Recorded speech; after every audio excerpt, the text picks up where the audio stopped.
Hi everyone, it's Natalie here. Welcome to my channel, Find Joy in the Journey.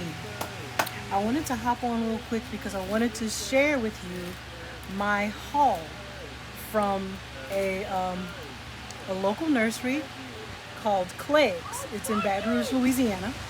Excuse my fan, but it's very hot today. So I wanted to keep cool. I hope you can hear me. I'm going to speak up. But I wanted to share my haul with you from Clegg's Nursery. What's special about it is that these are certain items that I wanted and couldn't find elsewhere. I couldn't find it at home or Home Depot or Lowe's or even at Walmart. It's either just because they didn't carry it, they don't carry it in the store, or they were out of it or whatever. One of the things that I wanted was I use copper fungicide. It's something that I learned to use when I was learning how to grow tomatoes. I found this YouTuber who's very experienced, and she taught me how to pot tomatoes, grow tomatoes in containers. And one of the things that she uses is copper fungicide. It it is to fight or to help lessen the effects of what they call fungal blight. Okay, and she says it doesn't completely eradicate it, it doesn't completely stop it, but it does lessen the effects of fungal blight. She uses the dust, the powder form. So that's what I wanted. When I got it before, I got it in a large bag, and I was able to order it from Amazon because I couldn't find the dust anywhere. Even though she offered it on her website, I could have purchased it from them. I was able to find it recently at Clegg's Nursery. The only place where I could find it in this powder form without having to order it online and have it shipped to me. I found it at Clegg's Nursery.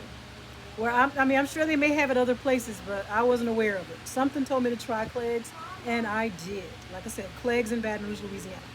So I got my copper fungicide. This is a pound of it. When I ordered it before, I bought 4 pounds off of Amazon, and it lasted me for months. You don't use a lot. You go by the instructions, and if you don't go by you just gently dust the top of the surface with this.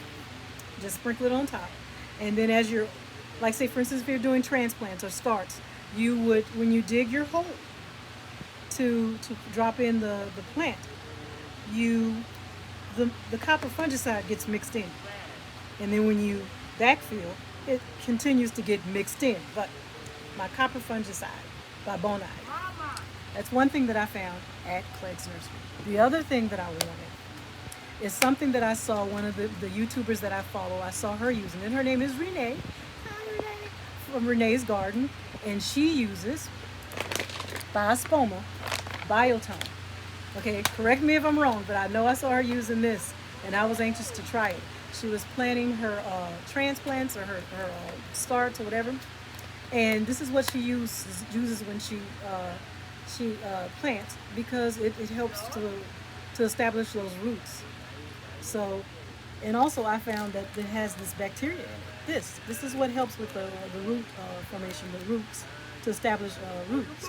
It also promotes bigger blooms. Okay, let's see that bacteria. The name of it, I'm not going to even try to pronounce it, but you can see it. All right, Biotone.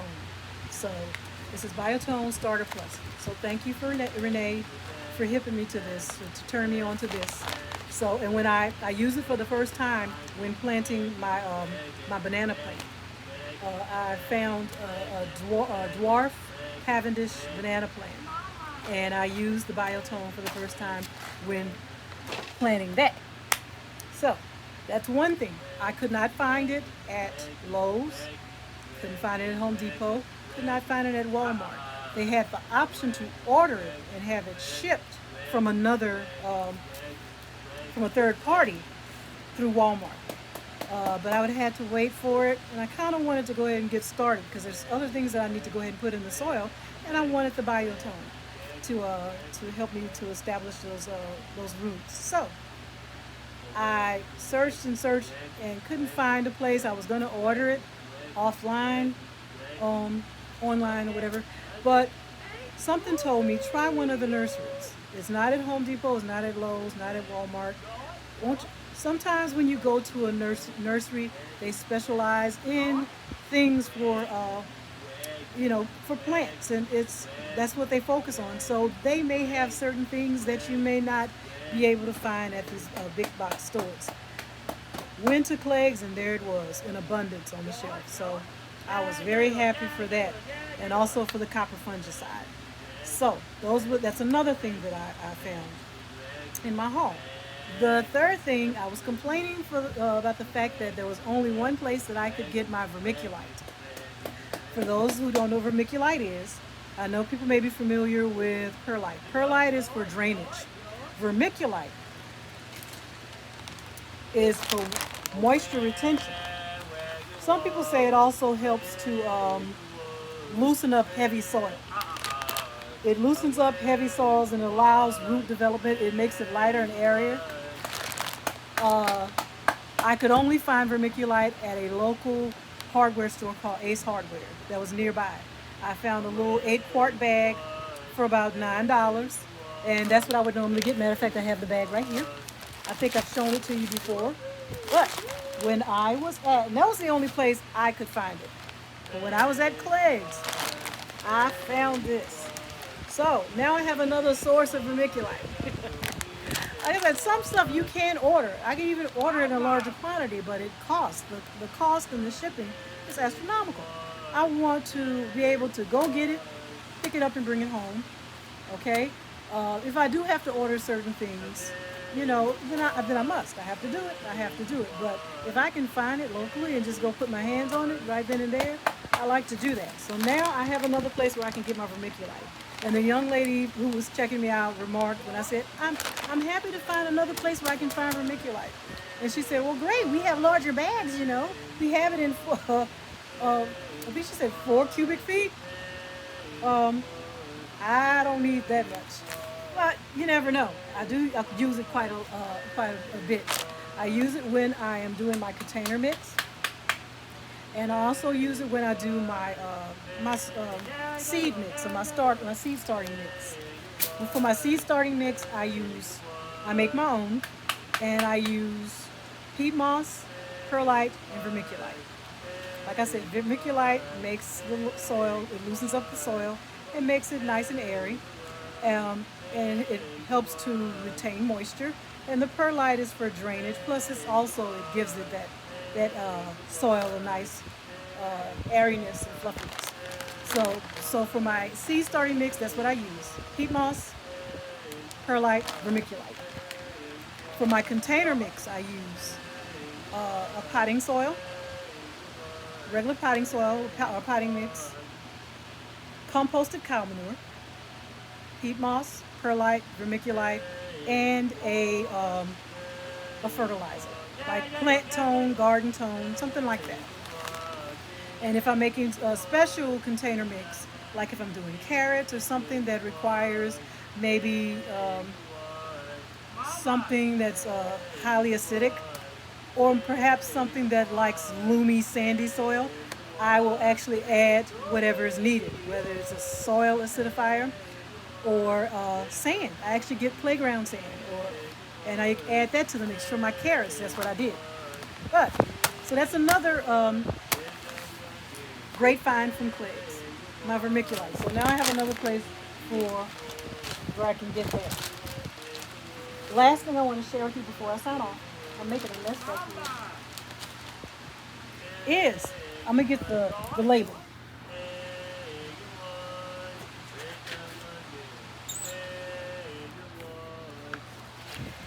To make my own trellis, I see people use what they call ladder mesh. I couldn't find ladder mesh. It's a specialty item. You actually have to. I couldn't find it. It's something that you use in cement masonry. It's for that. But people use it in the garden to make a trellis. Couldn't find the ladder mesh. Some people use this cattle fencing. I have no way to bring that home. It's huge. Okay? There's different ways to make your own trellis. Um, and I've looked at many videos trying to figure out how to do it, make my own DIY trellis. So far, I've been either purchasing a trellis, like what I'm using for my watermelons now. I got that at Lowe's for about $25. It's a wooden trellis. Right now, all these items are hot.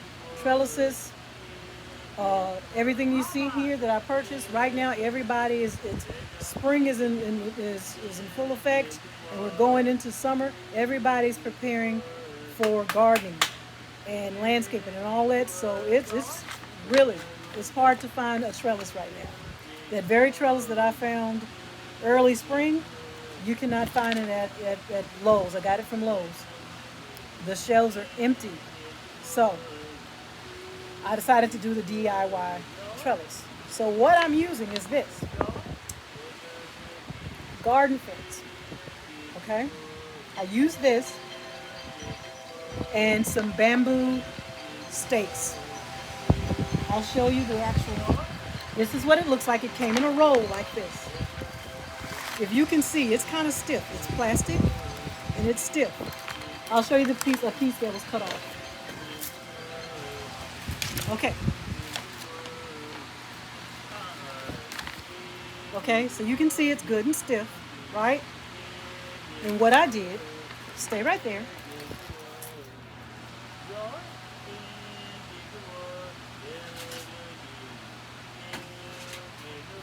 You see, can you hear and see Josh in the background over there? He's behind me. Look, I made a little tent for him. He has a fan on him. He likes to stay in the grass. I couldn't get him to stay up under the patio with me where it's cooler. So I set it up over there. It's just, because of him and his disability, he's a bit hard-headed at times. And I try to accommodate him. He likes being out there. It makes him happy. So I just set up a little spot for him so you can hear him back there. Say, hi, Josh. Hi, Josh. Okay. So I wanted to show you how I did it. I took the bamboo stick and I just kind of weaved it in like so. Okay, all the way through like that. And I cut it to the size that I needed, of course. Weaved it through like this. And it's getting caught on those little notches. So you leave enough so this can stick in the soil. Okay? So I have one actually over there on my watermelons. Can you see it, how I did it? I just weaved it through.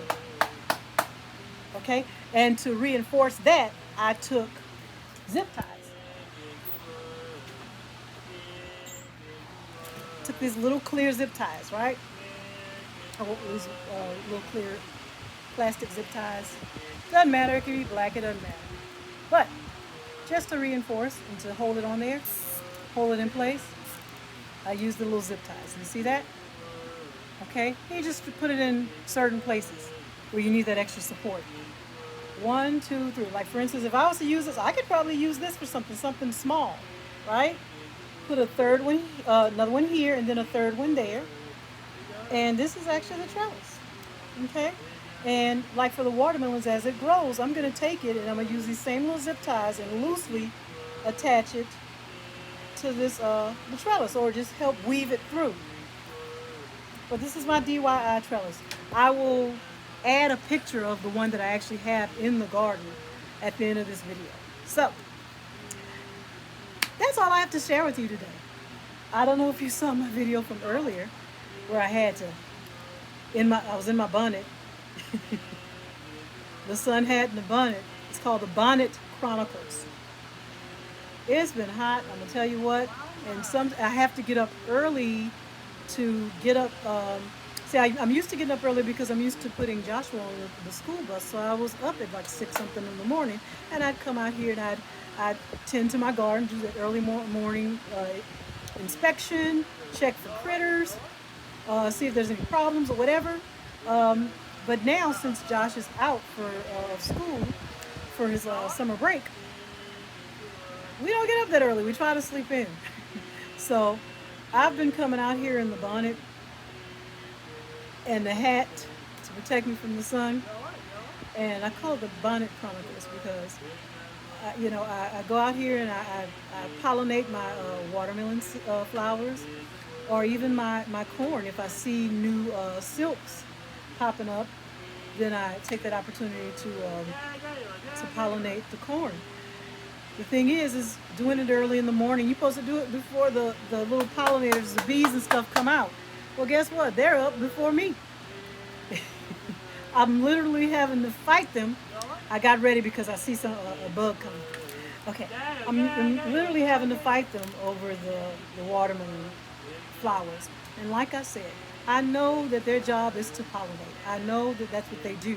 But when you're gardening and you are trying to assure that your watermelon flowers are being pollinated, because there's only a certain window of time those flowers are open and they're ready to be pollinated. And if you want to assure that you're getting getting the job done, you can hand pollinate. So I go in there and like I said in my other video, this morning there were so many new blossoms. I don't even know where they came from. It was like overnight because I know they were not there. I don't feel that they were there yesterday. But here they were. Several female watermelon flowers, even on the ultra cool watermelon. It finally developed a female flower. At first, only on the ultra cool, there were only male flowers. I had about maybe just one or two. And this morning, I finally saw my first female watermelon flower on the ultra cool, which is another variety of watermelon. It's similar to the crimson sweet. It grows big and round, so it gets up to about 15 pounds or so, 15 or 16. I'm sorry, that was a wasp. Okay, he's gonna fight me now. That's okay. So I was able to pollinate one of those, and I was able to pollinate it using the flower, the male flower that was actually on that vine. I was told on the seed package of the Ultra Cool that you would possibly have to use another watermelon flower, which is they recommended or suggested the sugar baby. So it said it required a pollinator. So I did that. I actually used one of the sugar babies and I pollinated that flower.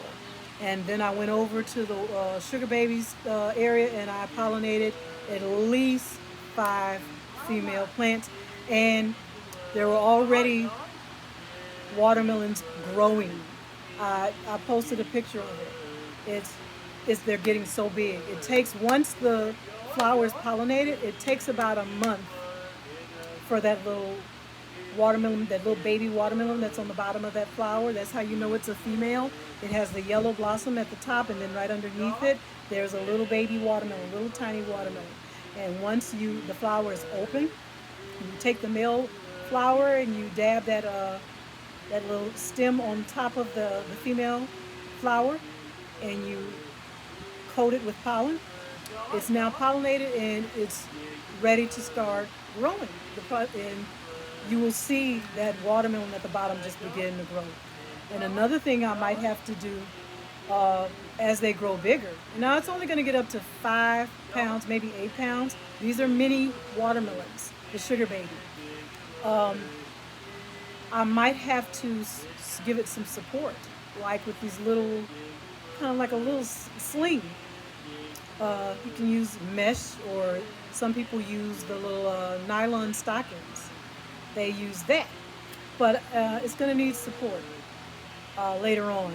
So when it comes to that, I'm going to go ahead and do that. I'm not sure what I'll use, but I'll come up with something.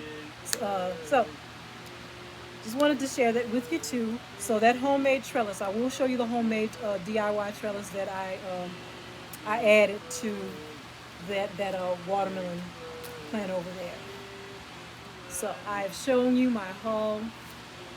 I've told you my war stories with the bees. So I'm going to go ahead and sign off now. And I did it without putting on my bonnet. Okay?